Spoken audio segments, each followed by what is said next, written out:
За өдрийн мэнд хүргэе та бүхэнд. За өнөөдрийнхөө видео зөвлөмжөөр зурган мэдээллийг Excel одоо програм руу яаж хөрвүүлэх вэ? Өөрөөр зурган мэдээлэл гэдэг маань зургаар ингээд гарцсан байгаа хэвлэмэл хүснэгтэн хэлбэрийн мэдээлэл гэсэн үг шүү дээ, тий. За тийм мэдээллийг Excel-д яаж оруулах вэ гэдэг тухай техникийн зөвлөмжийг та бүхэндээ өгье. За зурган мэдээллийг Excel руу оруулахын тулд бид яг нь Office-ийн маань хувилбар бол 21 байх хэвээр. Excel 2021.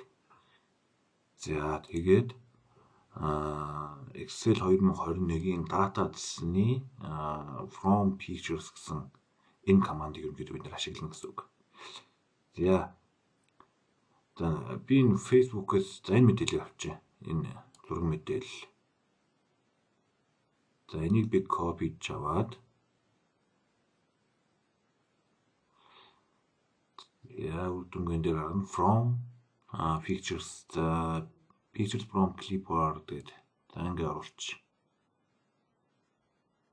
За тэнгууд яг ингэ өөрөө хөргөөд оруулсан. Хэрвээ бид зураг мэдээлэлээс шууд компьютер дээрх зураг мэдээлэлээс шууд авъя гэвэл энэ pictures from file гэсэн дээр авч болно.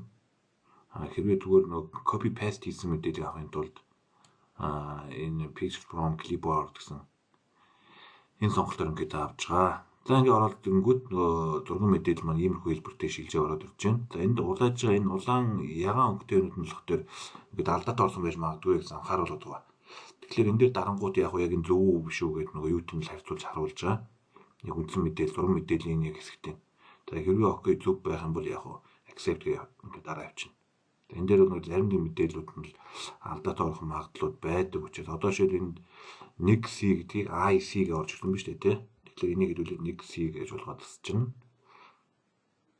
За тэгээд өөр юу вэ? За энд үж байна. За энэ бол зөв байна. За let's go зөв байна. За ингээд алдаатай мэдээллүүдэд харьцуулчлаа. За insert. За тэнгууд яг саяны мэдээлэлээр ингээд ороод ирж байна гэсэн үг. Ерөнхийдөө зурган хэлбэрээс Excel файл руу бид мэдээллийг хөрвүүлээ авчлаа гэсэн үг. За ийм байдлаар ерөнхийдөө Excel дээрээс зурган мэдээллээс Excel руу мэдээллийг оруулж болох нэ. За хамгийн гол нь Office 2021 байх хэвээр. За тэгээд асуулт тодруулах зүйл байвал бидэндээ холбогдож асуулт тодруулж болно. За биднээс бас Office программд эцсийн хувьд бас та худалдаж авах боломжтой байгаа шүү. За амжилт хүсье та бүхэнд.